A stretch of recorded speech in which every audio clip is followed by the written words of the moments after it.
Hey H&K fans, James here with another video for you, and today obviously I'm not in my office. I am here at H&K's new gray room in their Columbus, Georgia facility. Super excited, working on a new project, but we've got a quick break here, so I'm target of opportunity advantage to showcase a couple of really unique H&K weapons that I'm excited to share with you guys here today.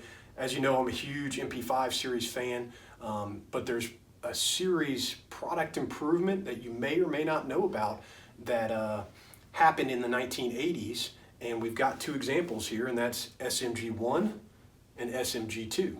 So without further ado, why don't you grab yourself a nice tasty beverage and follow me around to the gray room table. Okay, so what we have here is a look at an advancement in their submachine gun program, basically taking the original MP5 design, and for this Navy Special Warfare contract for the Navy SEALs, looking at doing a completely improved version of it. And we have two of these examples here in SMG I here on my left and SMG II. The funny thing about this is, in this whole process for the contract, what did the Navy SEALs end up asking for in the end and actually picking? Well, it's what we know as the MP5 Navy, which is really just a slightly modified variant of the MP5 that was already available. You know, adding direct thread to the end of the barrel so they could mount a stainless steel suppressor like this one from Knight's Armament, creating the ambidextrous Navy trigger pack with the pictogram markings, putting a tritium front sight on there and remark it in MP5N for Navy. You know, that's really all that we see happen. But in the process of getting to that, H&K went all out and said, you know what, we're gonna really try and make a completely new weapon. And though it did not eventually go to full production, we did see this carry over into later design, and specifically a lot of the advancements in SMG I and SMG II are later what we see in the UMP design that we saw once they transitioned really away from the stamped steel guns into the plastic Fantastics. You'll see some of these same features carry over. But a quick look here at these. The first one, SMG I, the main things you'll see on differences between the two are in the magazine, though this looks like a standard MP5 metal 30-round magazine, which again it is, but what you'll notice in the back with this extra rib and this extra locking position, it's completely redesigned for this specific weapon. So the SMG I will not take a standard magazine, and obviously this magazine won't fit in a standard MP5, even though it looks like it might. Key features on this: they incorporated a vertical grip like we saw on the MP5K. You can see openings here in the side of the receiver where the barrel is visible to help dissipate heat, and you'll also see direct threads here on the back of the barrel, kind of like you would see on an MP5 SD if you remove the suppressor and the barrel shroud on there. Fully ambidextrous in nature, we have sling attachment points on both the left and the right, as well as the left and the right at the rear of the stock, and you have fully ambidextrous controls. So a left and right side selector lever, and a ambidextrous magazine release. This one here on the bottom that has this squared notch with the little recessed concave circle in the center is your magazine release. And this button here at the top, that again is on both sides for ambidextrous control, push either way, is your bolt release. So it won't lock the bolt back to the rear, but when the magazine is in, it runs to the last round, it will have a bolt holding device. This is what you would push to release the bolt. Ambidextrous nature, they moved the charging handle here from the left side up to the top mounted position and then kind of scalloped it out so you can see through it, through to the sights. You can see a very prominent tritium front sight post there on the front. It uses the HK's version of the Stanag mount, so you could mount any of their optics from the time period, and it's got a kind of redesigned telescoping stock where the forks slide into the receiver all the way up to mount in the back. And the most notable feature here externally is this really gigantic rear sight that looks much like what we saw on the HK-21 and 23 machine guns. It's a peep aperture sight, but it's got a very large windage adjustment knob on the left, and on the right you'll see a very large elevation adjustment in 25 meter increments. So 25, 50, 75, 100, 125 meters. And then you can also see there's markings here for subsonic and supersonic. So depending on how I position the drum adjustment, it will make either finer or larger adjustments in elevation, depending on whether I'm making subsonic or supersonic adjustments. So it's designed to be able to fire both subsonic and, supersonic ammunition, but if you put a suppressor on there, turning that down to subsonic levels. So very cool gun.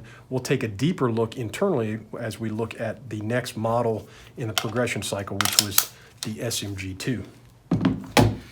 Now again, from the outside, it looks very much like the SMG I we covered again. The big differences here are now we have a polymer magazine, and this is very reminiscent of what we'll see later with the UMP design, and specifically their 9mm magazine. Again, not interchangeable between the two models, not interchangeable with an MP5, but a similar design. As such, now we've incorporated a 3-round burst function in here. So this is an early burst function type trigger group, still with your ambidextrous magazine release and bolt release. They've redesigned the rear stock. Now it's more compact and actually springs out when you release it. You still have your ambidextrous sling mounts. You still got your top-mounted charging handle. You still got a tritium front sight post, but now on the rear, they've gone back to the traditional rotating diopter drum design, but you can see they've added 2 rear tritium sights on the flanks of the wings of the rear sight post, which is interesting. And both of these weapons, which I forgot to show on the last one, incorporate a forward assist to make sure that we could get the bolt fully closed if we wanted to. But the main feature on the Submachine Gun 2 variant is this lever right here, where you can see that it rotates from this position as L to this position that says H. And that is what incorporates with the suppressor, which would mount on those direct threads. So let's take it apart here really quick, and I'll showcase that internally. Okay, so takedown on this is similar to what we've seen with the old other roller delayed weapons with push pins, but what's different on SMG II than SMG I and all the other roller delayed blowback guns are these push pins are actually held captive. So you pull them out, they don't come all the way out, but once you can do that, then I can remove the rear stock section. You'll see that on both of these weapons, instead of a polymer recoil buffer, this one has a spring-loaded system, which is pretty unique to it.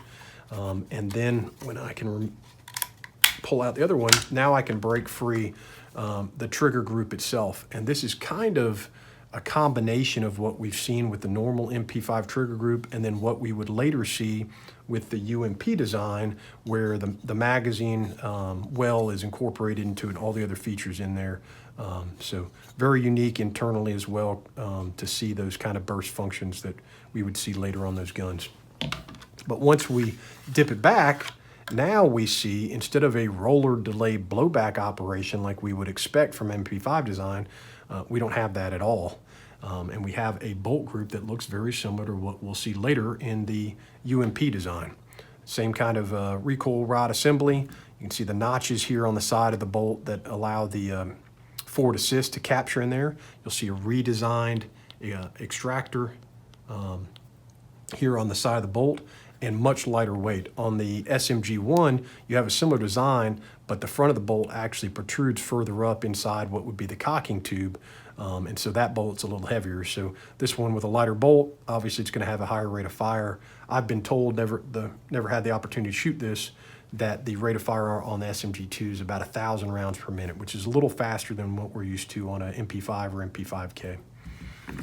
Internally, if you look inside, right in here inside the ejection port, you'll see the ejector is mounted inside the right side of the receiver, very much like inside the UMP design that we'll see later. Okay, so now if I remove this front vertical grip simply by sliding it forward and off the receiver, we expose this expansion chamber that's below the barrel.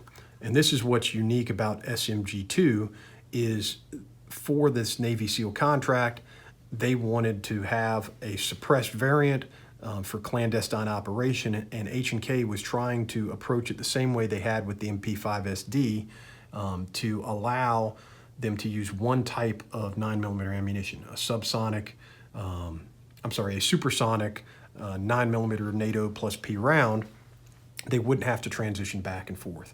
If you're familiar with MP5SD, that weapon does this through the combination of a barrel that has ports in it and a two-chambered suppressor, one chamber that lowers the velocity of the round, and then one chamber that lowers the sound signature. In SMG II, they create that with an expansion chamber under the barrel and using a traditional baffle design suppressor, which unfortunately we don't have here to showcase for you. But how does that work with the selector lever? As you can see the markings here for the selector, you have an L for low pressure and an H for high pressure, and they work with ports in the barrel that allow access to the expansion chamber. So with it set here on the H marking for high pressure, this closes off the expansion chamber. Those ports no longer be able to divert down there, and I can run supersonic ammunition as I want to. But then if I want to go ahead and mount a suppressor and have fully optimized sound suppression without the sonic crack that we would have shooting a traditional baffle design suppressor with supersonic ammo, I flip it now to low pressure, and it allows this ports to now divert expanding gas into this chamber. That lowers the velocity down to subsonic levels, and we can fire as well. So really unique feature of the SMG II that unfortunately was never fully realized into a full production model, but showed what H&K was capable of really at this time period. And that we're talking about 1985 production here with SMG II and SMG I around 1983 timeframe. So sad to see that this didn't make it out, but really cool that H&K still maintains these examples here in the gray room for us H&K super fans to come see. Okay, well, I hope you guys enjoyed just this brief target of opportunity video here from H&K's Gray Room. As always, if you're looking for H&K service and support or unique training opportunities, give me a shout. That's what I'm here for. Thanks, guys.